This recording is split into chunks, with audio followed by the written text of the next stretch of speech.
e-TV kodwa nami ngiyafuna ukukhipha okweshumi. Nawe ke ungakufaka kwi-account ye-God Never Fails. uNkulunkulu akubusise ngokwenza njalo. Kodwa wena onebandla, onenkonzo, mbukele ekhaya uma ufuna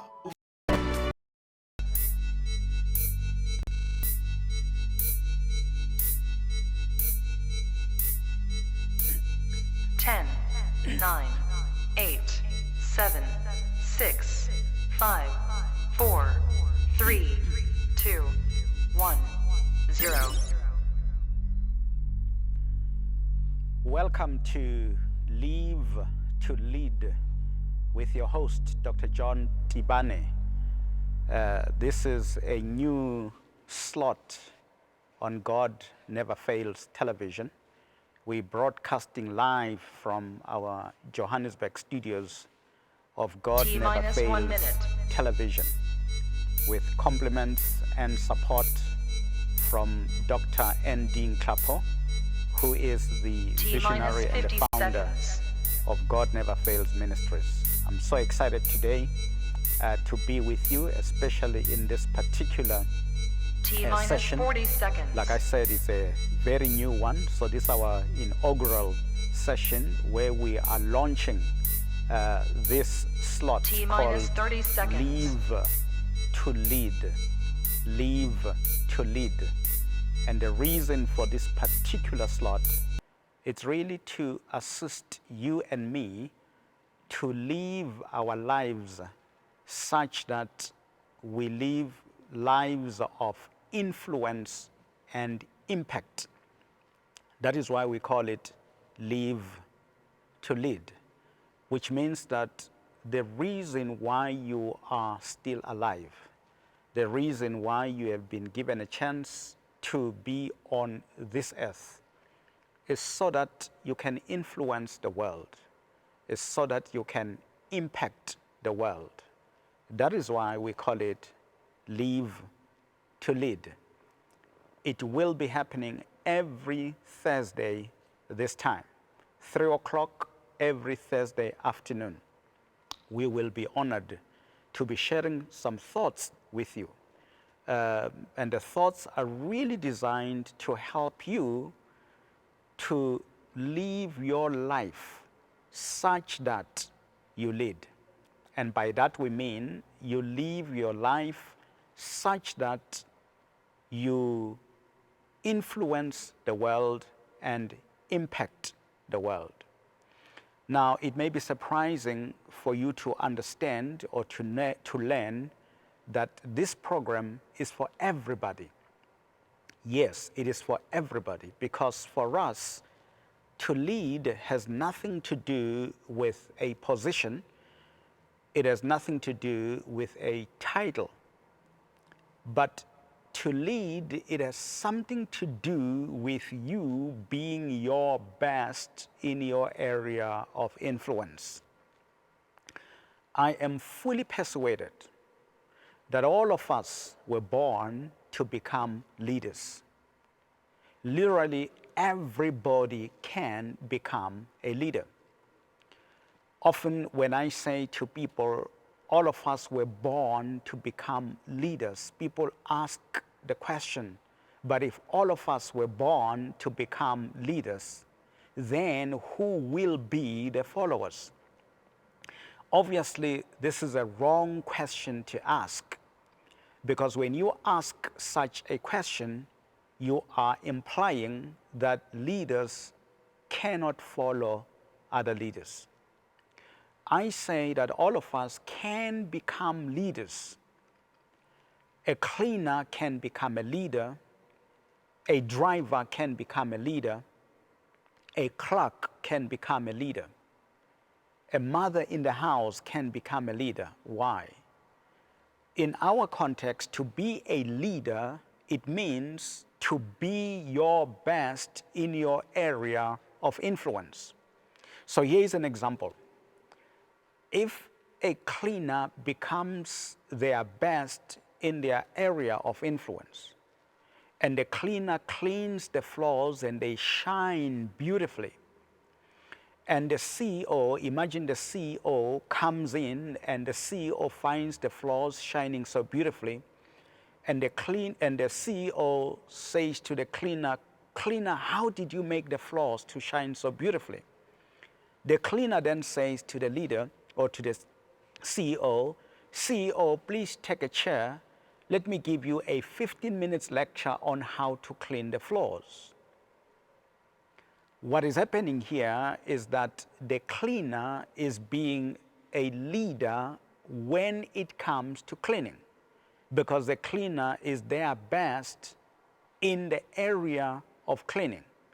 So the cleaner is a leader when it comes to cleaning, and the CEO follows the cleaner when it comes to cleaning.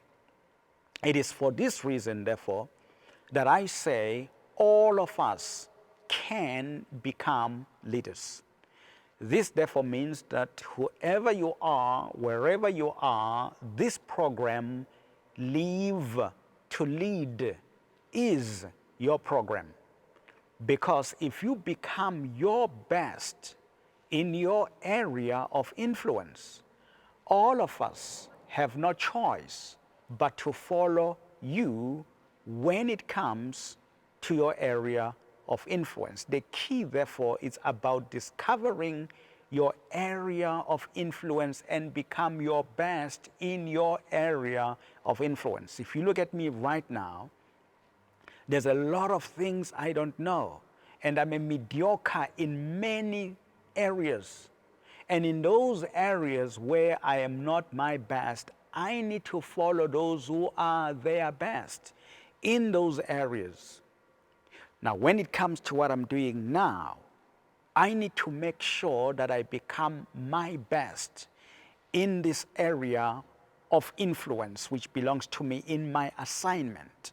And if I become my best in my area of influence, you don't have a choice but to follow me when it comes to this area of influence.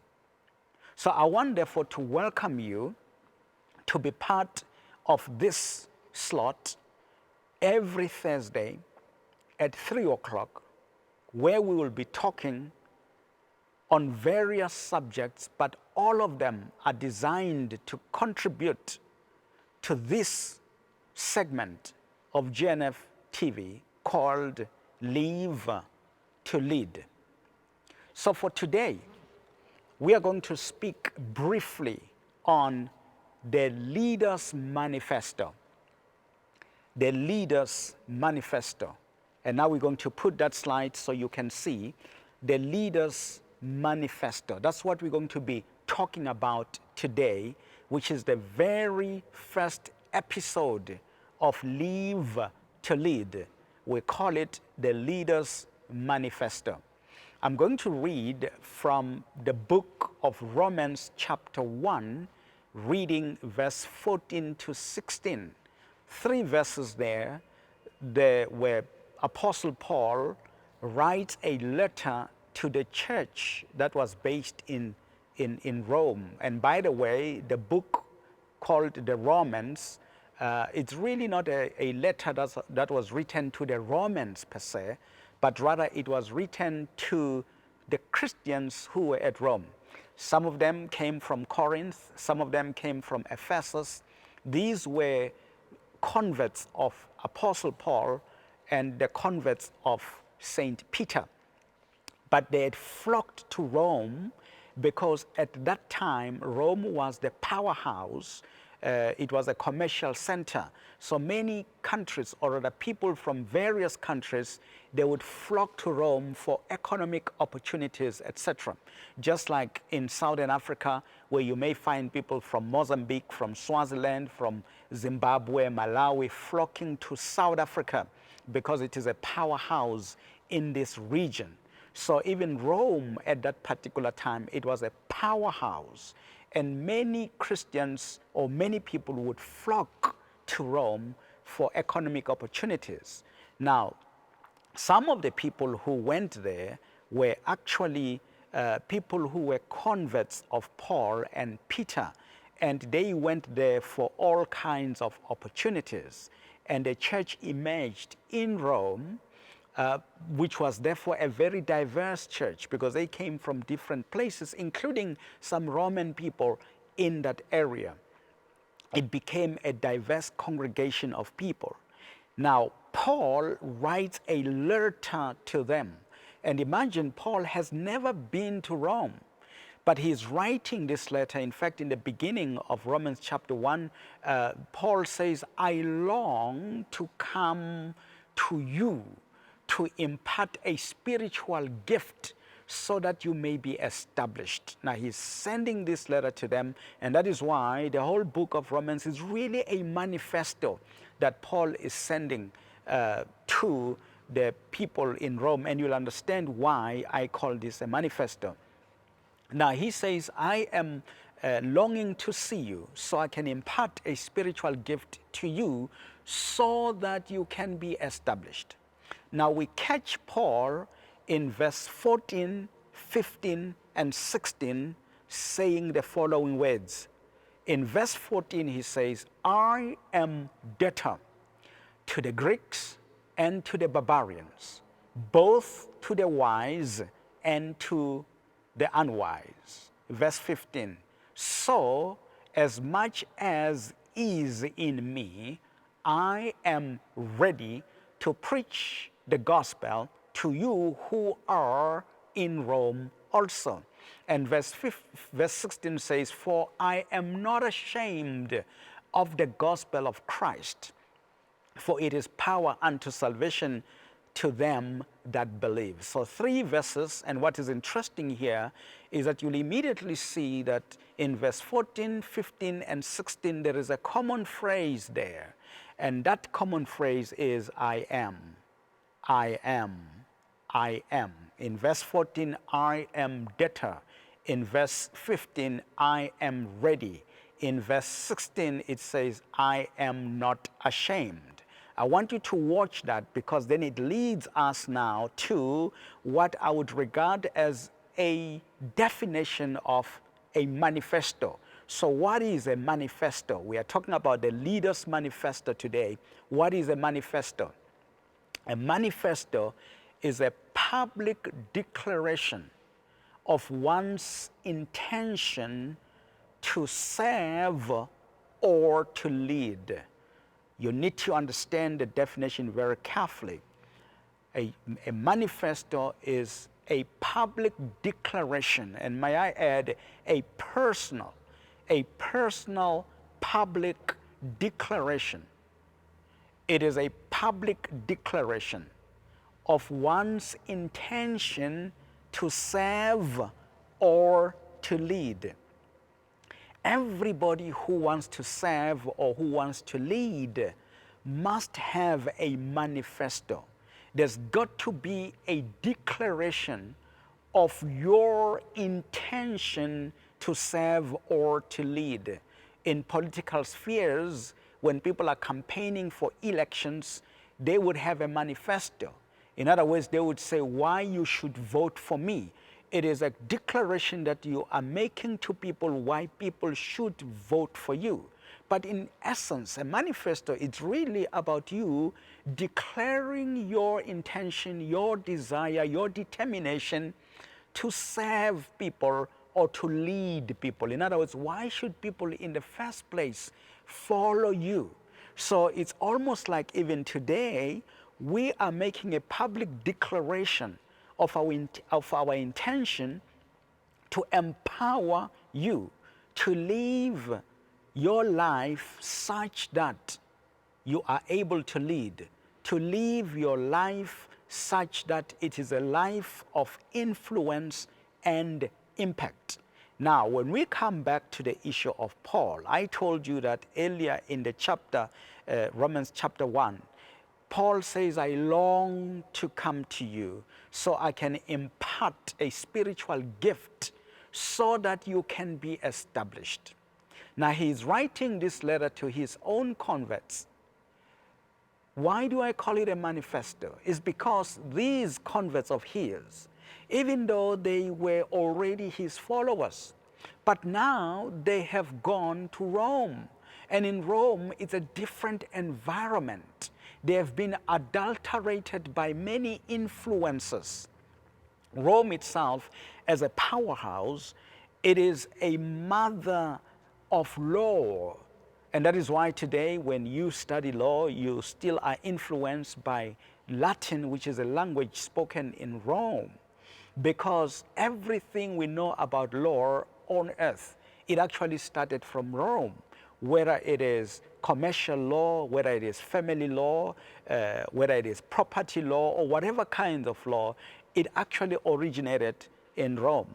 So here are converts of Paul, a man who is an advocate for grace.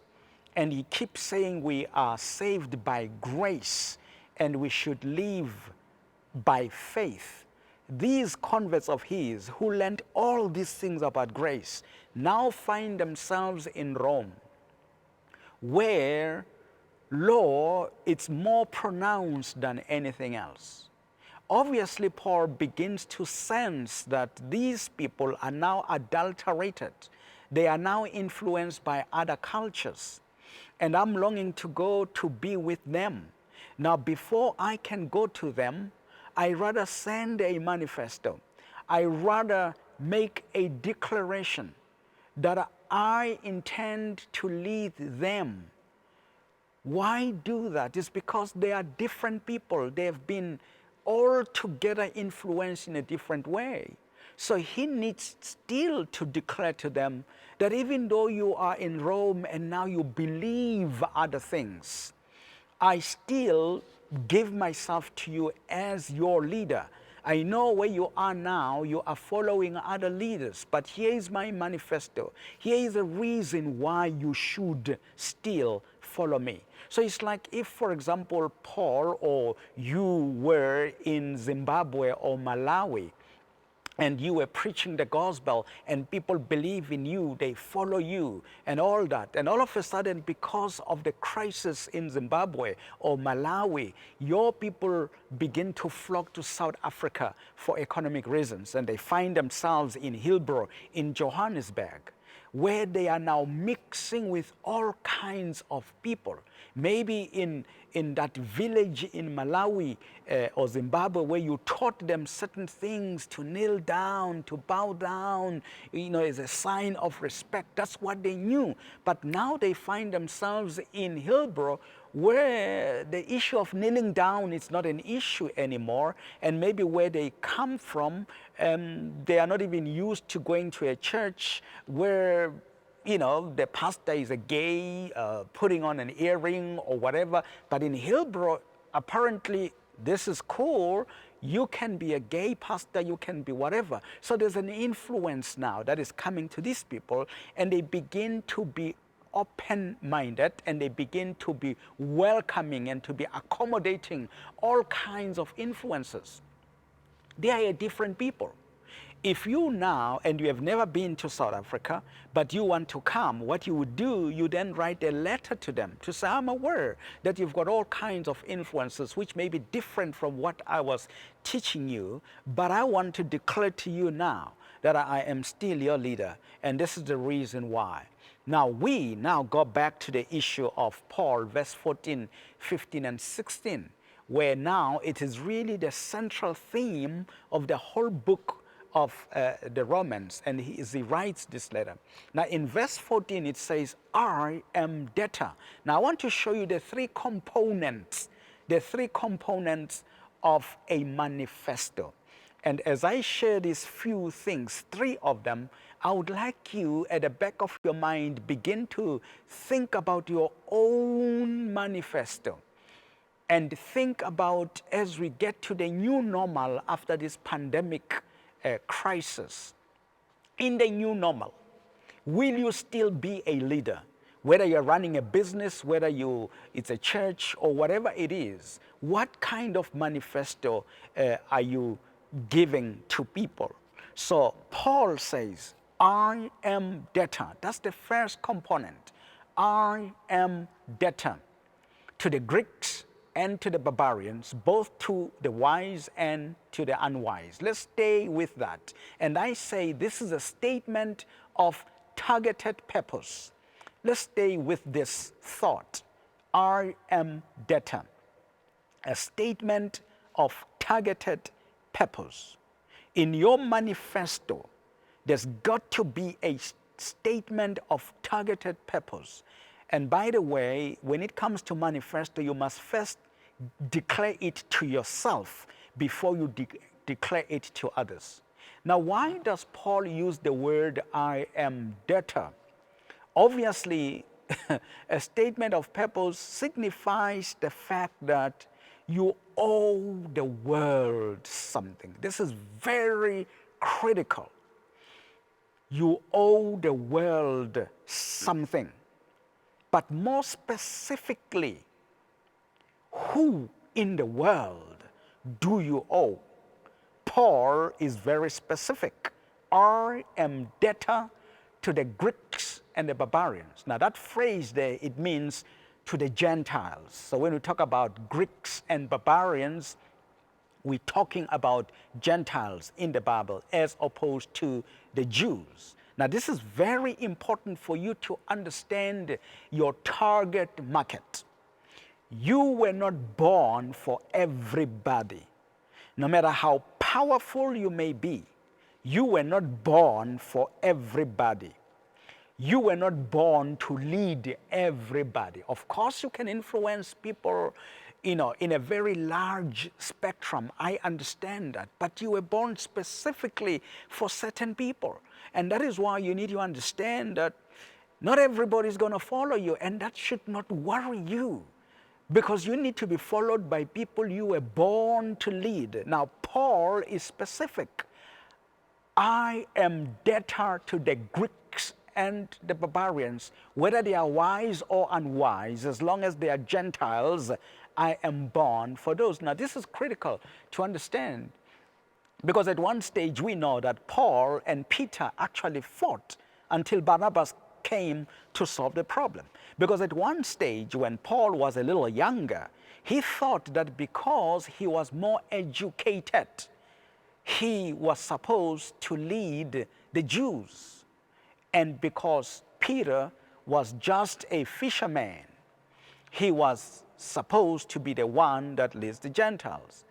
And Paul then traded in a space where it was supposed to be Peter who was supposed to be operating there. And there was a fight until Barnabas came to solve the problem. Later on, of course, Paul, when he writes this letter to the Romans, or to the church in Rome, he is writing it now as a matured man. And he says, for this reason I was born. I am debtor to the Greeks and the barbarians. I am for the Gentiles. Now, I want you right now, first of all, to answer the question, who do you owe? And the second question, what do you owe them? Who do you owe? In other words, what is your target market? Who were you born to serve? Who were you born to lead? What is your target market? But secondly, what are you supposed to provide that market with? Paul was specific. I am debtor to the Greeks and the barbarians. And he's using a legal word there, debtor, meaning I am obligated. I am debtor. You need to understand that a manifesto is a personal, public declaration. And all great leaders, they had manifestos. So whether you talk about Martin Luther King Jr., who said, I have a dream. I have a dream, and in my dream, I saw a promised land where the children of my oppressor will go to the same school with my children. That was his manifesto. Nelson Mandela said, I have an ideal. And that ideal, it's an ideal society where black and white are to dwell together, where everyone will have equal opportunity. And it is an ideal that I want to live long enough to see it realized, but if need be, I am prepared to die. Now, it is very interesting that Martin Luther King Jr. actually said, if a man has not discovered what he can die for, he is not fit to live. You've got to discover something that you were born for, something that you truly believe you are a debtor to. Jesus Christ had a manifesto as well. He said, as long as I am in the world, I am the light of the world. You can feel that. As long as I am in the world, you see the word I am once again. As long as I am in the world, I am the light of the world. I want to hear a school principal who will say, as long as I am the principal in the school, I am the light of the school. I want to hear a class teacher who will say, as long as I am a teacher in this class, I am the light of this class. I want to hear a clerk in an organization who will say, as long as I am an employee in this organization, I am the light of this organization. Make a public declaration. Jesus also said, for this reason, I came that I may destroy the works of the enemy. I have come that you may have life and have it more abundantly. All those were aspects of Christ's manifesto being declared so that people should understand why they needed to follow him.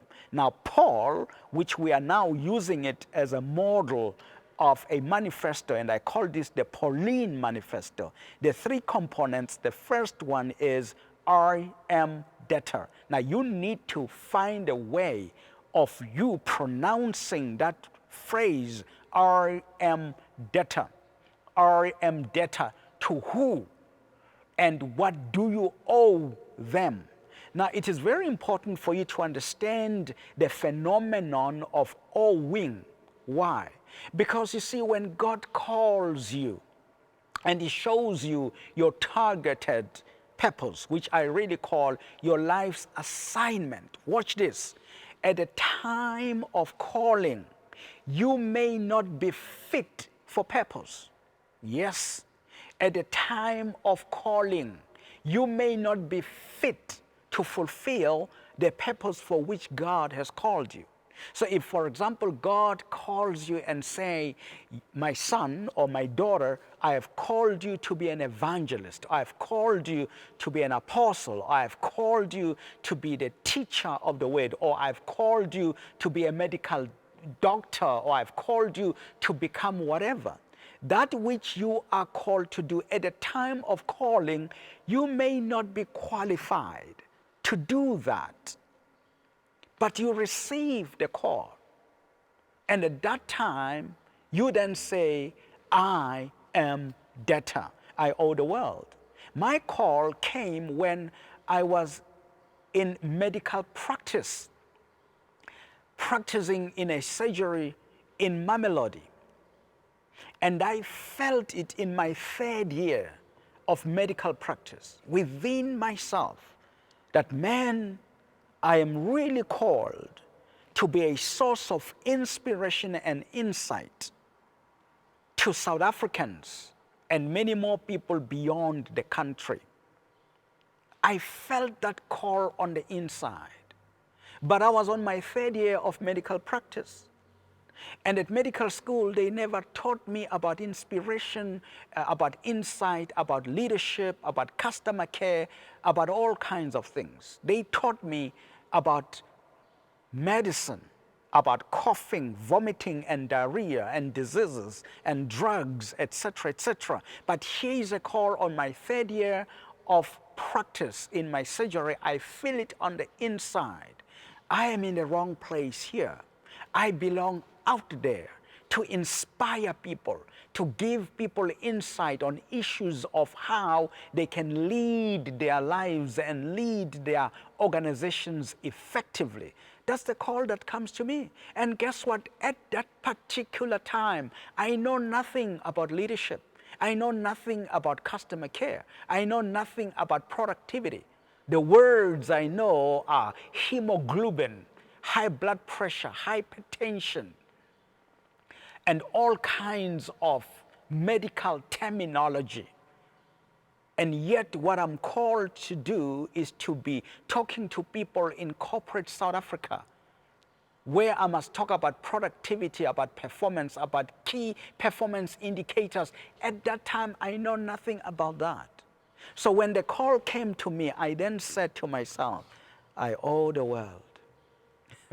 I owe South Africa specifically. I owe South Africa.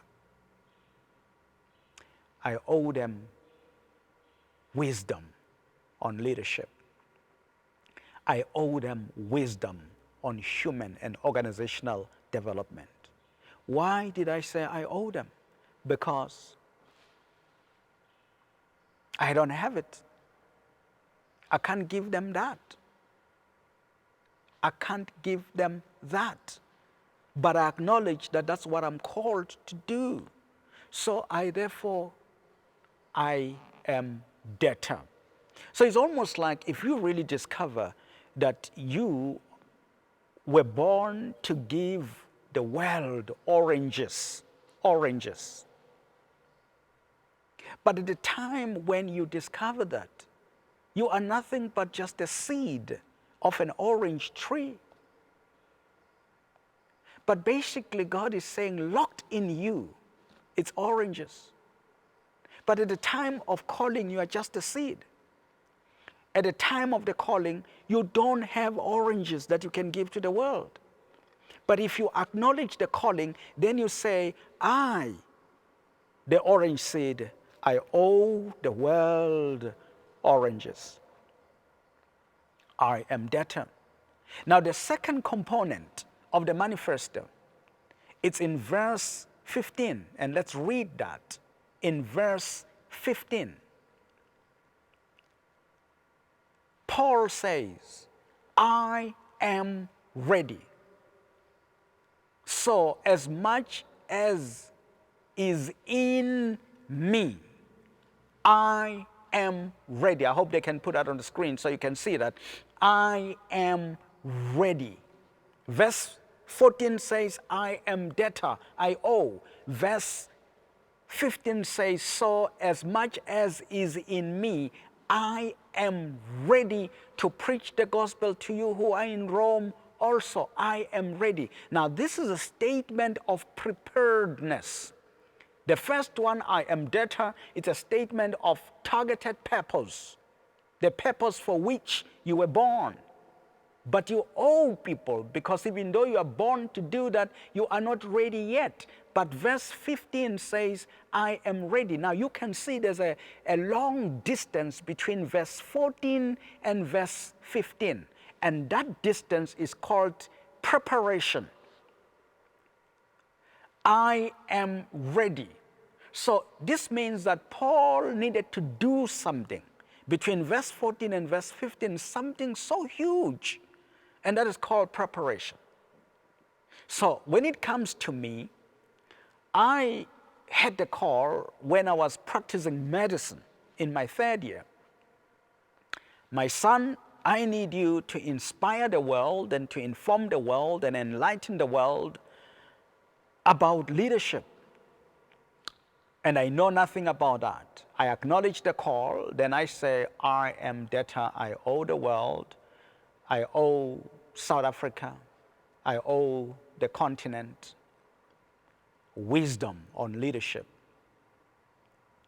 But then I spent the next 4 years in medical practice, studying, researching, doing all kinds of things privately, including going to a college of business, part-time, learning a new language, the language of leadership, as opposed to the language of medicine, a language that has productivity, that has customer care, that has change management, that has transformation, that has all kinds of terminology like that, as opposed to hemoglobin, ankylosing spondylitis, and all those medical terminologies. I needed to prepare myself so that after 4 years of private study and research and informal education, I could, like Paul said in verse 15, I am ready to teach you leadership. I am ready to preach to you who are at Rome also. But what I want you to note in verse 15, when it starts, it says, so as much as is in me. That is the key phrase.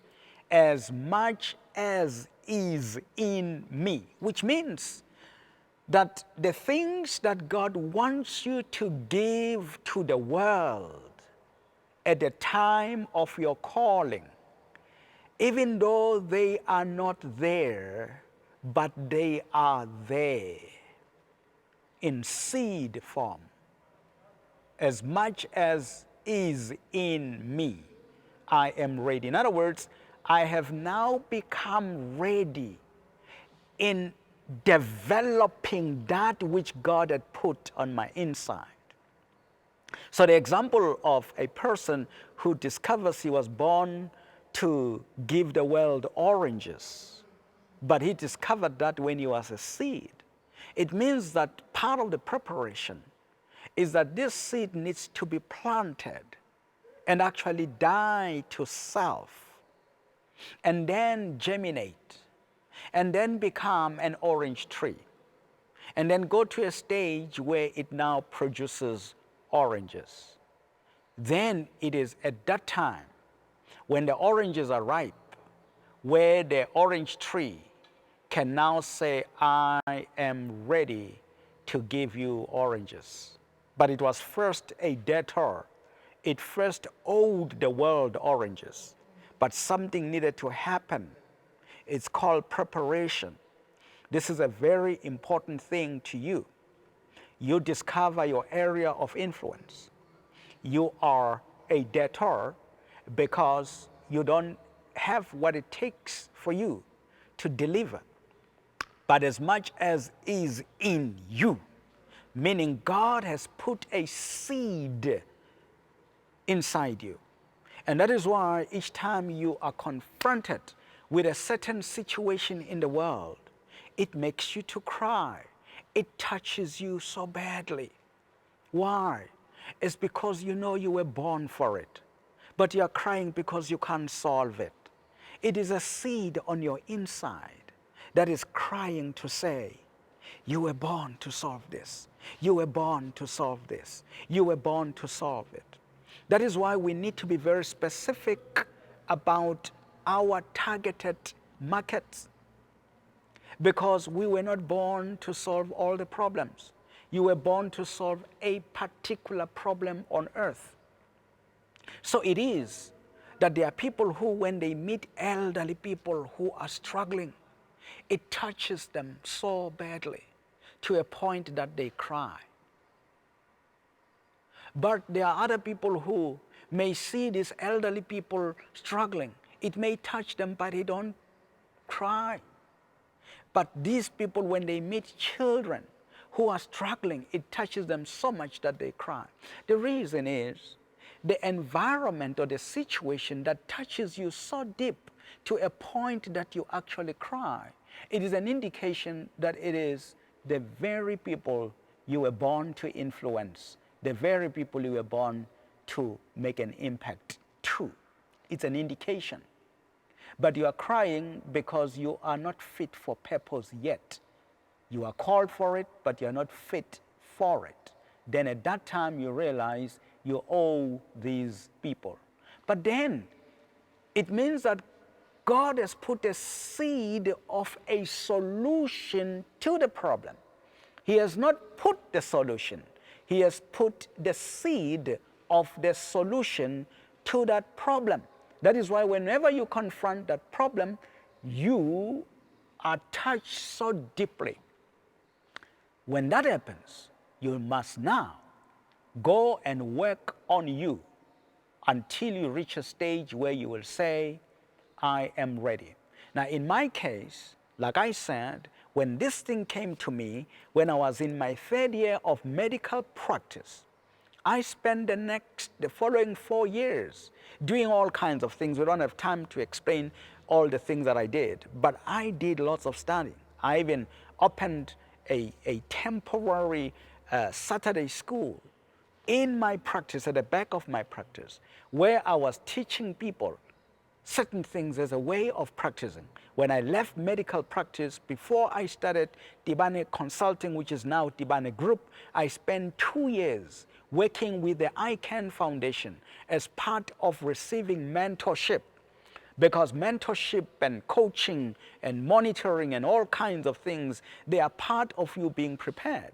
Now, our path of preparation will differ from one person to another, depending on who you owe and what you owe them. So you may need to be a mentee or a protégé to someone else, to understudy someone else, depending on what you are called to do. And the other thing is that it also depends at which level of training or development are you at when that calling comes.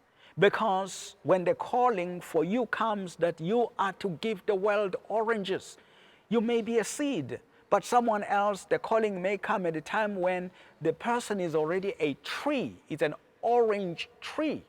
So you will see that an orange tree, it's really just a little bit of development to reach a stage where now they are oranges. But if the calling comes at a time when you're still a seed, there's a lot of work to be done on you. Now, this is very important for you to understand where you are at when you discover your targeted purpose or your life assignment, so that you can now begin to work on yourself. This is a very important thing. The development or the preparation will differ from one person to another. That is why you must never compare yourself with anybody. You just need to understand who do you owe and what do you owe them.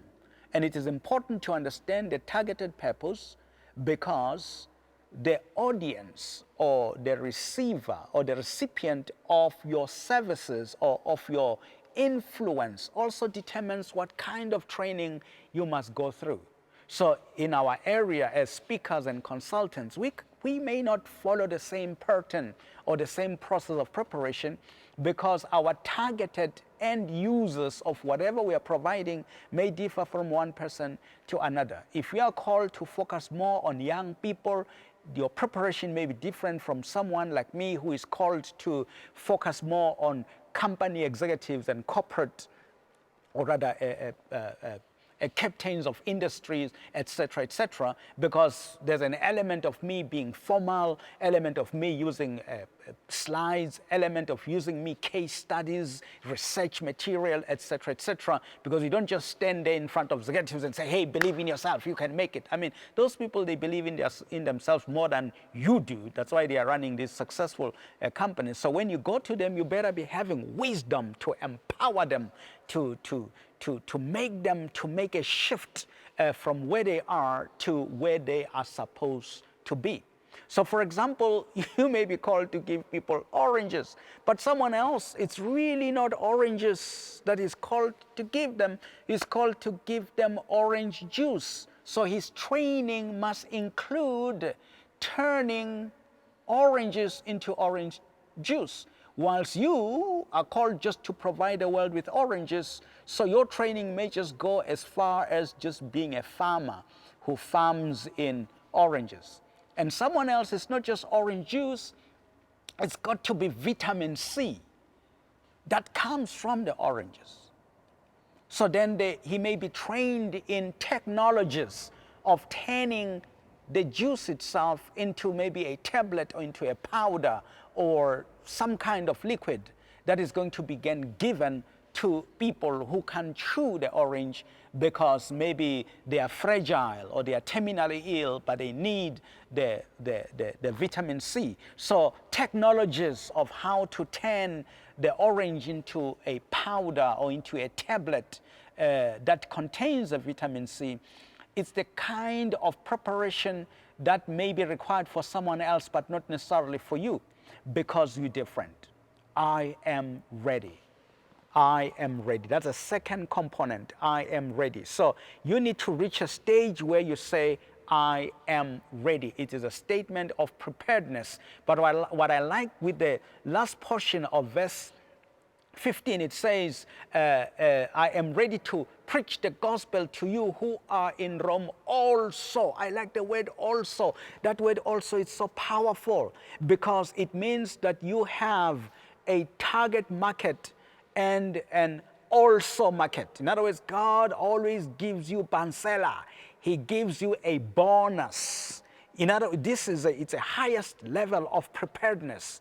Paul had all kinds of audiences everywhere else, in Corinth, in Ephesus, and somewhere else. But even those who went to Rome, he says, even to you who are in Rome, I am prepared to preach the gospel. I'm ready to preach the gospel to you who are in Rome also. God will give you an also market. You know, my target market is corporate and government. That's where I do most 80% of my work. It's in corporate South Africa and government South Africa, helping executives and leaders and managers, DGs, and you name them, with change management, with leadership, etc. But guess what? I'm also in the church. Now, church is only 20% of what I do. That's my also market. Let me declare that to you. What I'm doing in the church space is only 20%. That's my also market. When we do some work in communities, that's the also market. But 80% of the work I do is in corporate and government South Africa. But God is so good. He will give you an also market. Rome was just a small part of what the spectrum of what Paul did. He touched many places far beyond Rome. Rome was an also market. I am ready. Now let's go to the last component, component number 3. There's a phrase there. It also starts with I am, but it says, I am not ashamed.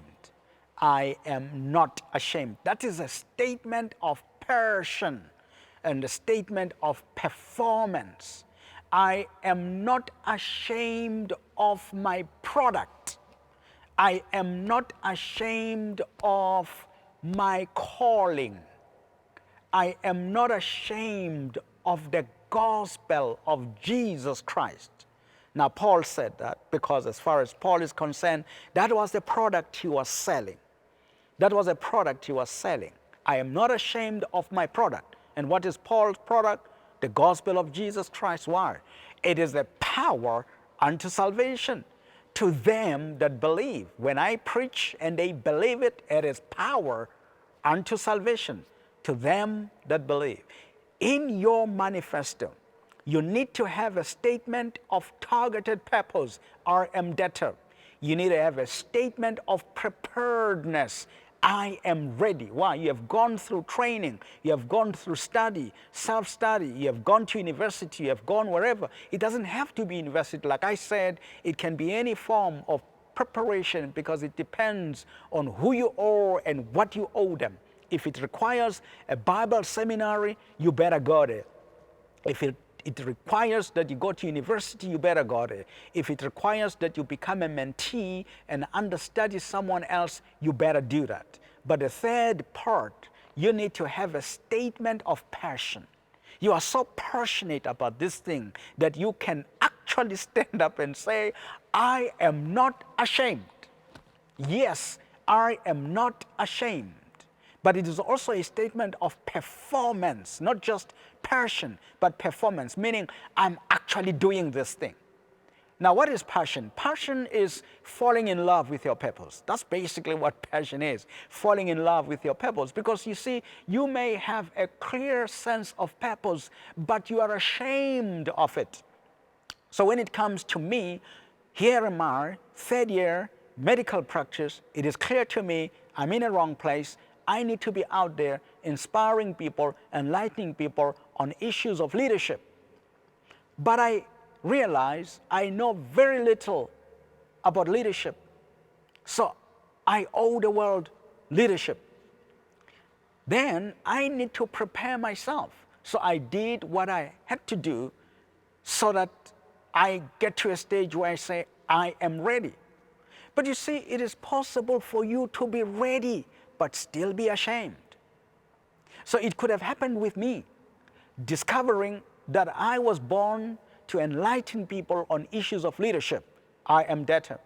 Then I worked very hard, even to a point of leaving medical practice and go and be a mentee under other people to a point where I am ready. But you know what? Still being ashamed. Or I could even be ashamed to leave medical practice because I would be saying, what will people say? You studied for 7 years, now you are leaving medicine. What will people say? You can become ashamed. But I was not ashamed, I thank God. Paul was not ashamed to even want to go and influence people in Rome, people who were already influenced on issues of law. He was not ashamed to go and argue that we are not saved by law, we are saved by grace. That's why the whole book of Romans is an argument between grace and law, arguing that grace supersedes law. Now you need to reach that stage where you say, I'm not ashamed. And I thank God I reached a stage where I said, I'm not ashamed of being a leadership consultant, a leadership advisor. Leaving medical practice, something for which I studied for 7 years and practiced for 7 years and made lots of money through that trade. But I needed to leave it. I'm not ashamed. And the leaving here is not just leaving a physical place or just leaving a career. It could be leaving a way of doing things.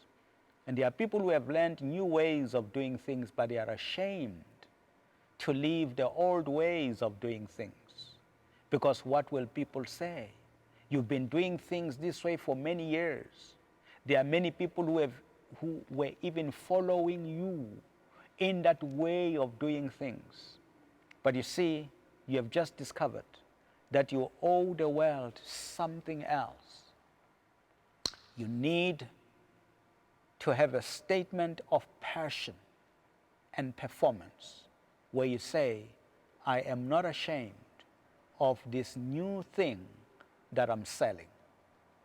Paul used to sell killing the church, used to sell persecuting the church. He would literally persecute the church himself or write letters that orders soldiers, the Roman soldiers, various people to go and persecute the church of Jesus Christ. And he had a following.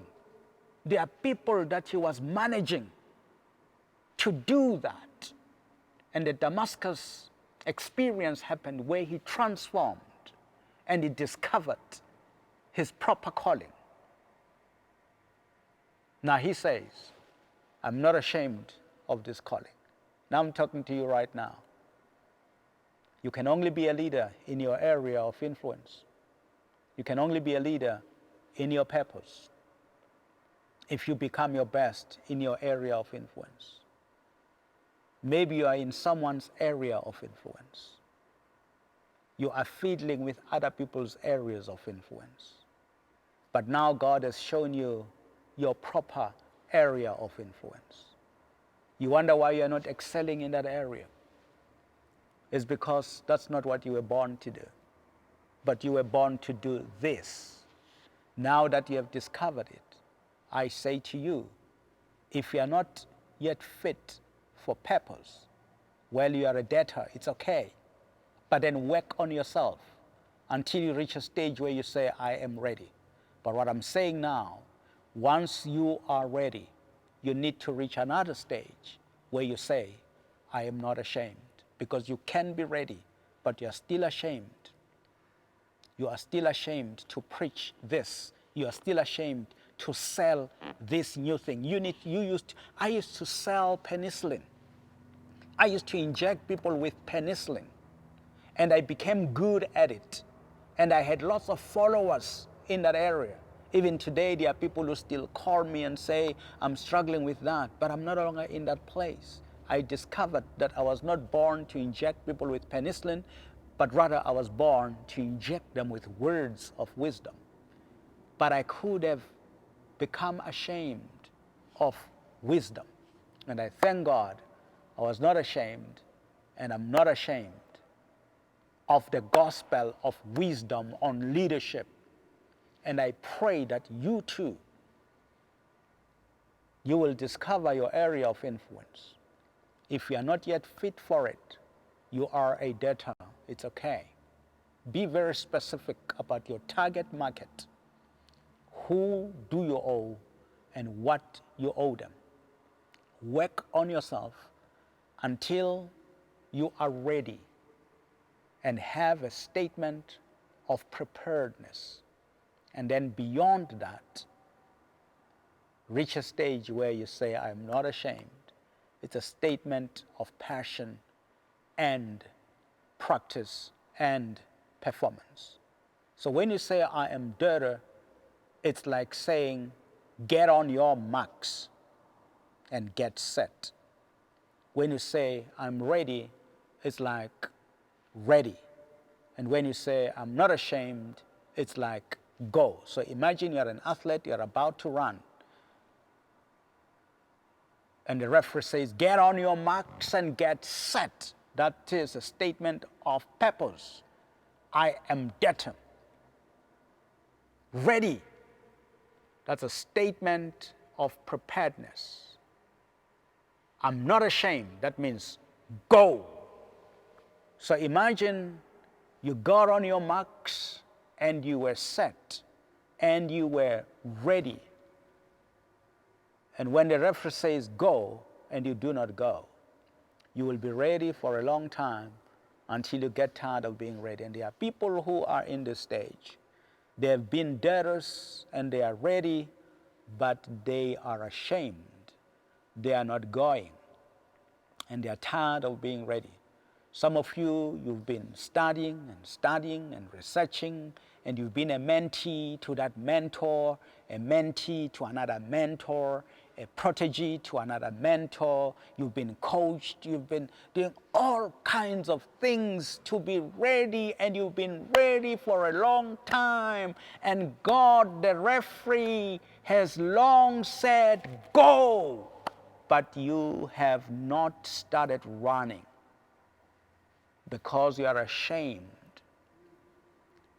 to leave your old ways of trading, your old ways of doing things, and to become excited and passionate about the new ways of doing things. I wish you well, and I pray that you'll continue to join us every Thursday, this time, 3 o'clock, where we talk on issues of leadership, which are really meant to help you to live a life of influence and impact.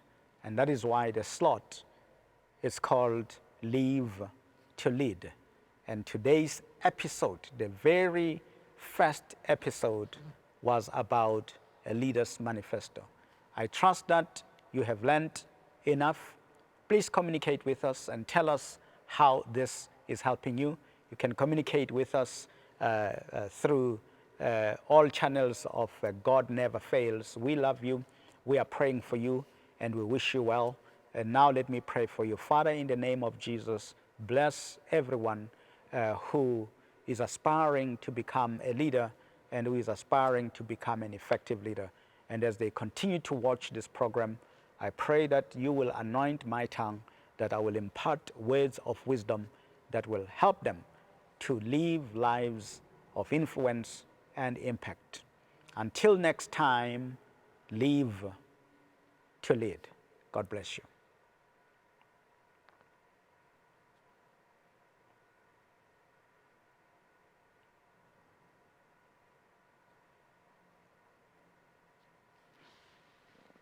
Mbukele ekhaya kulesikhathi se-lockdown, isikhathi esinzima lapho sihlele emakhaya, especially amabandla, siyazi ukuthi asikhonzi